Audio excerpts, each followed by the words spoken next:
Good evening, everybody, and welcome back to the other side of Rock Bottom. I'm your host, Kathy Simmons, recovery coach, author, and fellow traveler on this beautiful journey of healing and hope. If you are new here, this show is all about sharing real stories of struggle and transformation because on the other side of Rock Bottom, there truly is life. Today, I'm honored to welcome someone whose story is filled with strength, grace, and perseverance, and even heartache. Miss Megan. Thank you so much for being here, Megan. How you feeling today? Thank you so much for having me, Kathy. I'm feeling pretty good given what's been going on, but I'm happy to be on this show and to share what I can. Oh, I'm so grateful to have you here tonight. So let's jump right in and start at the beginning. Tell me a little bit about what your life was like growing up. What kind of home did you come from? I came from I want to call it a normal home. My parents were together. My mom was a dry drunk. She went to one meeting and never worked a program. And then my dad was a doctor. So we were rich, well off. I don't know what to. I was very active in sports, but I was also very fat. So I did all the sports that were not running related. So I ended up with golf. Um, but I had like a body dysmorphia. I didn't think anybody would ever love me. I did have friends, but I just didn't trust that they were really my friends. Um, yeah, I didn't have a traumatic childhood besides being bullied a couple times for being a little chunky. I even got to go to fat camp, which is kind of a fun story now that I look at it, but it was not fun at the time. And I worked really hard through high school. Like I went to college. In high school, I think I went to like two or three parties where there was alcohol. I would have a drink here or there with my family. Um, my family is rather large. My mom is one of nine children, so they're Irish Catholic. I've noticed Mm, quite a few Irish Catholics in the program, as recovering Catholics are all around the world, in all the rooms that I seem to stumble into. So, soberly stumble into. You can always find an Irish Catholic, but my family's full of drunks that are not in recovery. But we okay. had a lot of parties as families, but I just wasn't out there drinking with them. I had athletics to get to in the morning, so it wasn't my style. So not So back then. So what would not you back then. say? Okay. So would you say there were any early experiences or family dynamics that shaped how you saw yourself or the world? I thought when every time I saw alcohol, I saw people relaxing and the beach. And for some reason, I really liked Jimmy Buffett and my aunt that liked Jimmy Buffett. So I associated margaritas with like relaxing beer, that cool, easy feeling Mhm. of just relaxing. And so that kind of shaped my view of alcohol. But it also made me think about adults. They always drink alcohol. Um, and my dad at one point told us as kids, I think we were like 12, 13, you're allergic to alcohol. Boy, was he on to something. I Right. think he had read the big book a couple times. Um, and I think he really was onto something the more I think about it, because I have three half sisters from his previous marriage, and the youngest of those three is also an alcoholic. And our age gap is 16 years, and she later down the line helped me quite a bit. Once the wheels started coming off. But yeah, I didn't think of alcohol as like a drug or anything that would be life altering or to derail me. I just thought it was part of everyday activities until it Okay. wasn't. So when you think back to your childhood, was there anything that stands out as a turning point or something maybe that set the stage for later struggles? I think a lot of our coping it was either food or alcohol, and my family does both. So the Yeah. more I look at it now, the food with the fat camp, the alcohol. Um, I've never smoked, so I never picked that up. I'm scared of fire, so I can't be scared of fire. I can't be scared of like my mom showed us the pictures of lungs, and I was like, oh okay, should have showed us livers. Right. Yeah, so I missed that bus, but there wasn't any real shaping of like what to come back Okay. then, except for one time my dad, I was having what was it? Rubber cement on my desk for an arts project, and he thought I was sniffing glue. I didn't do drugs either. That's not part of my story, but it was part of my sister's story. So I think he saw a little bit of her in me. And Right. so maybe he Okay. caused something I didn't.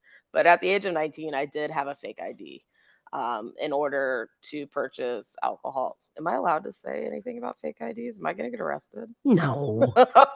No. Look, Anyways, listen, I'm just a little bitty person on YouTube. I might have 25 views if I'm lucky. I got you. I'm joking. Oh, I whatever. We just Anyways, starting out here. hey, Um, I'm not going to be a politician. It's fine. you're good, friend. You You're good. know, at 19, I had a fake ID so I could go to a bar, buy a bottle of wine at Publix. It's funny, the girl that I got fake ID with, she's also in the program. That's too ironic. Yeah, I know. So let's talk about how addiction entered your life. When did things start to shift for you? What led you down that path? It really shifted as I didn't know I had anxiety. Graduation was approaching from college. I was a high achiever. I had a golf scholarship and a business scholarship. I had done all these things. And um, my favorite line in the big book, I was maladjusted to life. And at the, towards graduation, I didn't have any plans. I didn't have any job offers that I accepted. And I couldn't sleep. And so I started with like wine every night. And then that was just, I remember it being like, okay, that's, you need to cut that out. Like, you're done. So a couple graduation goes, I go into a sales job and I realize I'm out every night doing sales. And then I meet a man. I was 24, 25, and he was everything to me. And he introduced me to breakfast beers and wet lunches. And I went from having a financial planning ish job, like in office, to working in HVAC with his family business with margaritas and a beer fridge. And that quickly changed my view on alcohol as like an everyday thing, not like a little treat. It was an everyday thing. And that's when it really took hold. Wow. Okay. Was there a specific moment or event that made things spiral? Um, the gentleman that I was dating, I was very seriously, we were engaged.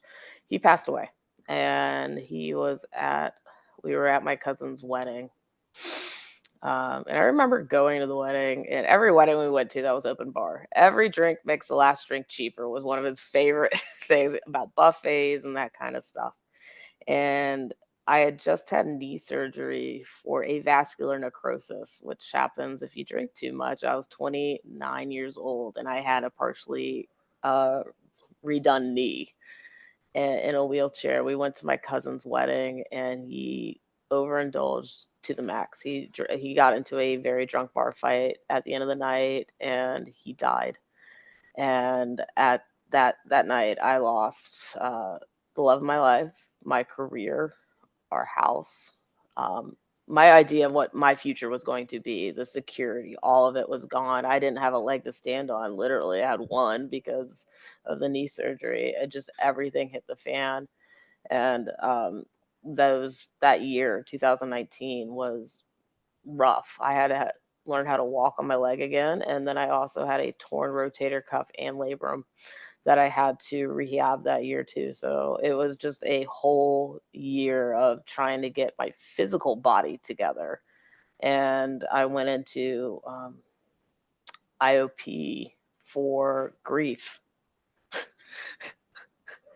and for grief. And I'm pretty sure everybody knew there I was an alcoholic. I knew I was an alcoholic. I didn't know what to do with that information. My sister had already figured out I was an alcoholic 2 years prior to that, and I didn't know what to do with that. We had gone to a meeting, but I couldn't quit because of the relationship I was in. I drove around with a big book in my car with a handle of vodka on top of it, underneath some blankets. Wow. Just So having it's it sounds like your relationship played a lot into that role. it really did. It did. Okay. So let me ask you this. I know you went through the trauma of his passing. A lot of us, myself particularly, use substances to escape from other pain or trauma. Did that play a part for you? Um, I think I was perpetually drunk. I bet it did. I think it really did, and that's all I had known. And scientifically, I had the shakes already at that point if I didn't have alcohol. I was playing a chemist at that point. If I was too sober, I got the shakes. If I was too drunk, people knew. So having that baseline, um, and that's probably about 2 years of my life, I was in active addiction, not knowing it. But I Wow. did know it because of the DTs. Um, Okay. So you knew yeah. something was going on. You just wasn't quite Yep, we're a smart breed, but we're too smart for our own good. And right. I didn't want the label of an alcoholic. I did not want the stigma. I didn't want to be a quitter, as my late fiance used to call alcoholics, quitters. And my last name was Green, and my dad used to say Greens don't quit. I mean, he raised a strong bunch of us. I mean, like, but I now know when to quit There and you when go. to I was ask gonna for say, help. in some cases we do quit for good reason. Yes. For good reason. All right. So what did life look like at your absolute lowest? My absolute lowest. I was not so hard. It's like because you hit so many lows before you think that's the low. And some of those lows that should have been your rock bottom are not. Like I had a seizure because I didn't have alcohol. I didn't plan out my alcohol intake going to go see my brother for Christmas. I had on the floor of a Cracker Barrel with my mom looking at me while a reverend is praying over me and our waitress. Like, and I'm like, oh, I have mismanaged my calculations for the alcohol. Right. That was a pretty low point, but that didn't end it. That didn't stop it. It's like a perpetual low. It's when I got called out, discreetly, by an aunt, or just like, "Hey, Megan, have you been drinking today?" "No, no, no." Those kinds of things are really embarrassing. Or if somebody found, this was a bad one too. I decided to start dating again after Matt's passing, and I met a fellow alcoholic. And one day I came home and I had been drinking while I was cat sitting. So I was sitting around a house drinking with cats. You're not alone if you're drinking with cats in the neighborhood. And I drive home. Luckily, it was in the neighborhood, but I mean, it's still no reason to drive drunk. But I get home, I stumble in, and I fall and break my shoulder. And this is the second time I've broken my shoulder. And he's furious. I don't know what to do. Like, we're engaged. Like, he knew I was a full on alcoholic. Like, and we had already talked about rehab probably 2 weeks prior to this. And I'm fairly sure that was God kicking it into overdrive. Like, it's time. So that was the one that broke the the camel's back, was breaking All my right. shoulder, after drinking with cats. And that, I mean, that All was right. So who or what helped you take the first step toward change? I was I had a job right as that right before I broke my shoulder. I just started this job. And my husband is named Daniel. During this time, he's my fiance. He had reached out to one of my really good girlfriends who was has a master's in mental health and social work. And she's known me since we were 14. Her brother is a recovering addict.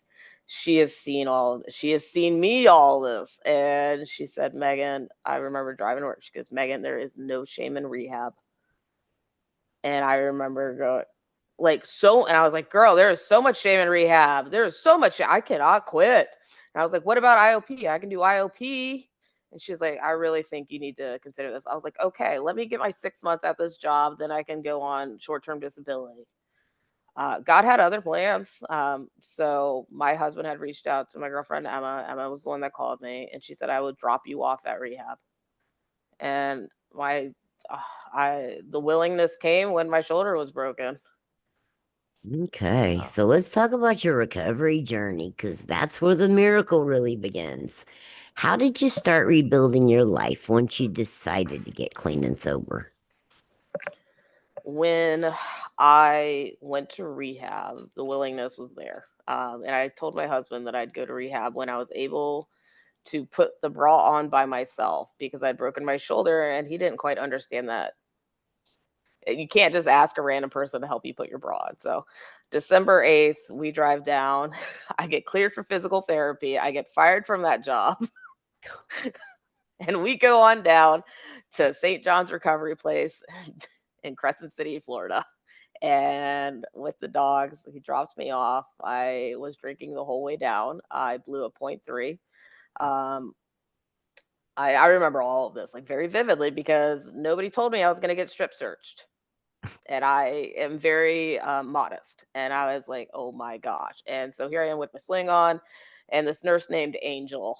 And I swear God was just laughing with this. Like, here's a little postcard. Here's a nurse named Angel. You're going to figure out your step 3 later. But like, here you go.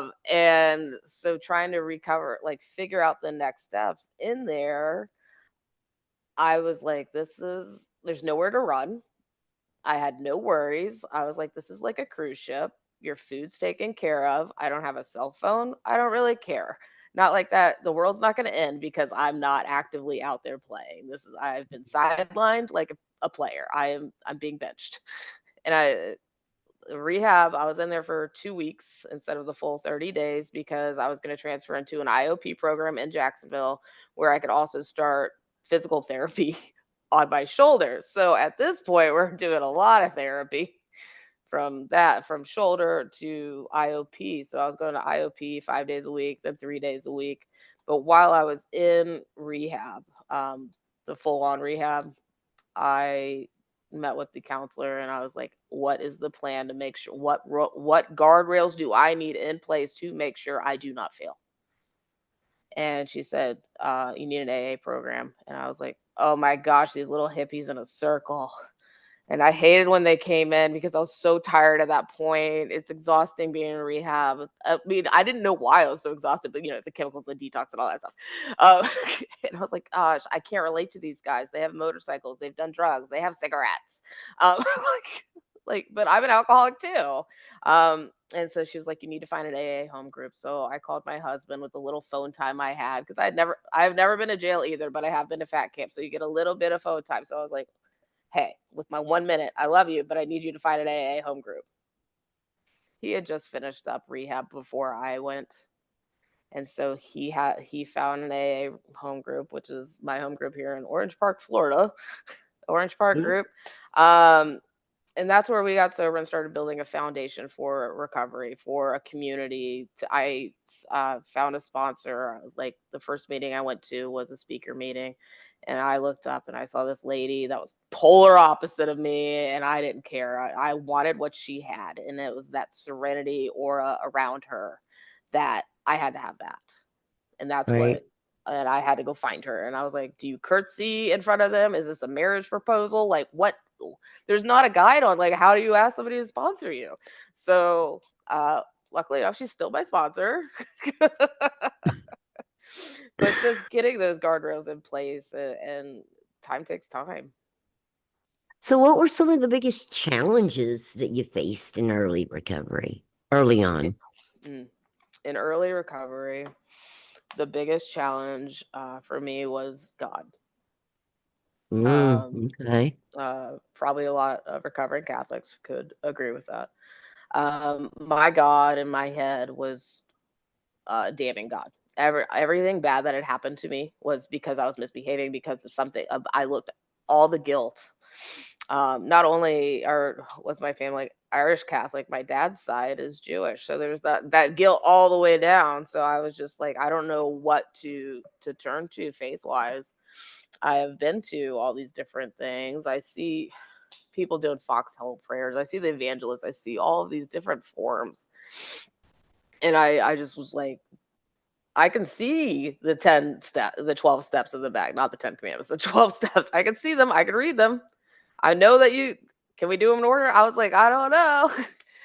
But luckily with my sponsor, when we got to God, and I told her my hesitations about it. She said, God of your own understanding. And I was like, anything. She said, anything. I was like, anything. Anything. I mean, seriously, I'm looking out there like with my jaw on the floor. Anything. She said, what would what would you have your God be? Kind, caring, thoughtful, loving. And then I got to reimagine God as I would that little bit of faith, because my grandma has this beautiful relationship with God. And until now, I used to think that was all phony. Like, I don't know why she was so devout and all these uh, aerobics at Catholic Mass. Her faith and her power is something that's so admirable to me since getting sober and really latching on to this idea of my God. It could be anybody's God. I mean, they're all different, and being able to accept everybody else's.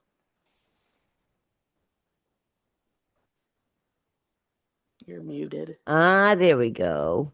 Try that There you go. again. What's different about the person that you are today compared to who you were back then?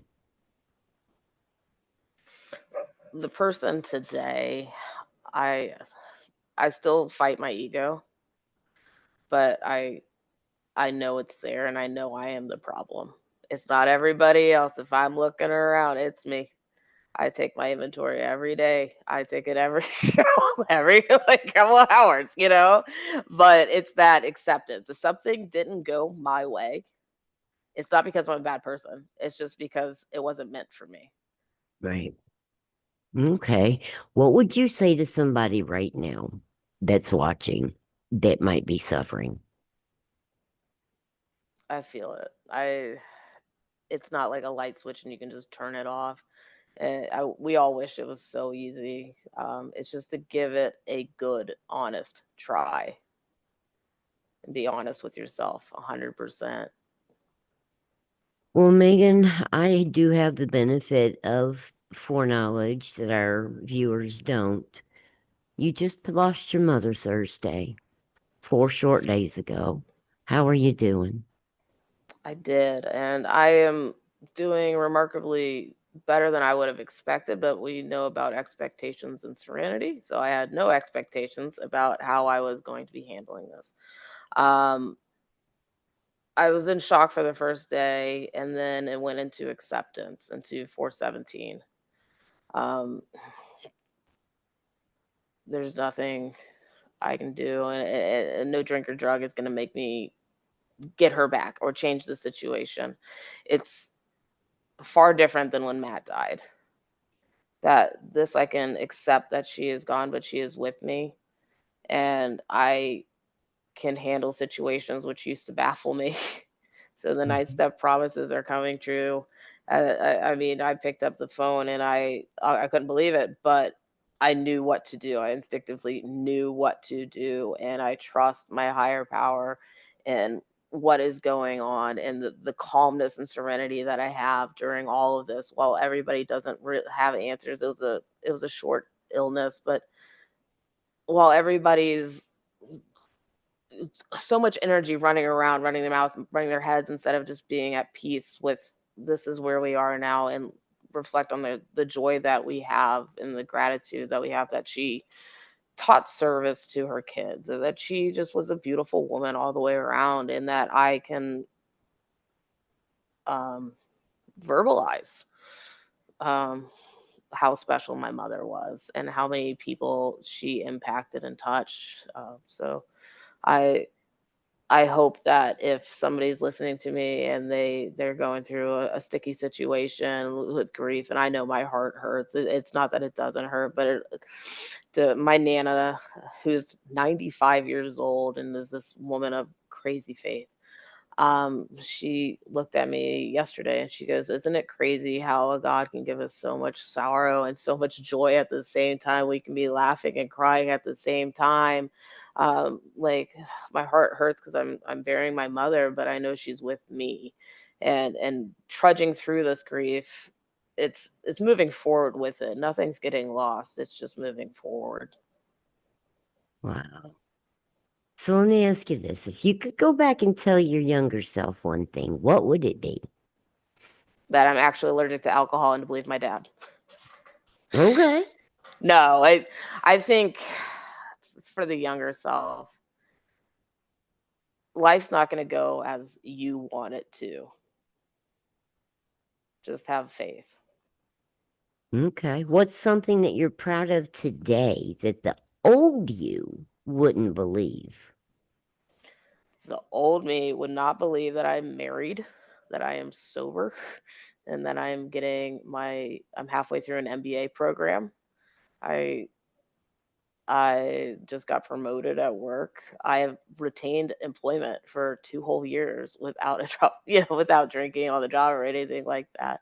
Um, Old me also would not believe that I tore my shoulder again, but, uh, hey, I think God wanted me to work on something else other than golfing, so so maybe that's why I'm hanging out with you. There we go. There we go. Something else, something different. There we He's got go. something else better planned, so I'm okay. I'd rather do some service work right now and stay busy and Right. sharing in the joy. Listen, service work is where it's at for me too. And being able to give back and share, let you guys share your stories because I wish I had had this in my early recovery 11 years ago. Mhm. I wish I could have sat and just listened to somebody else and related because your story tonight, like I shared with you in the beginning, Mhm. my mom was taken from a medical mistake. And 2 months later, I found my dad when he committed suicide, and that broke me. And to see with what grace you're handling this, it's absolutely beautiful and it absolutely warms my heart. And you're on the right track, my friend. She would be so damn proud of you. I thank you. I She love would. I know she would, and one of my aunts was like, she's proud of you because you're you're here. You're 100% here, and Oh, that's the greatest man. gift. Megan, thank you so much for sharing your heart and your story with us today. Your honesty, Thank strength, and you. courage will no doubt touch so many lives because that's what this is all about. When we share our truth, we help somebody else believe that recovery is possible. So, listen, guys, to anybody watching or listening, if Megan's story has inspired you, please don't forget to like, subscribe, and share this episode with somebody who might need a little hope today. And remember, no matter where you're at on your journey, there is life on the other side of rock bottom. Megan, thank you again, my friend. Thank you, Kathy.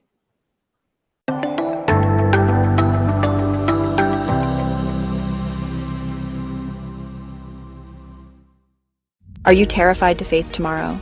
Some mornings feel impossible. But even in the darkest moments, hope is closer than you think. You're not alone. There's hope.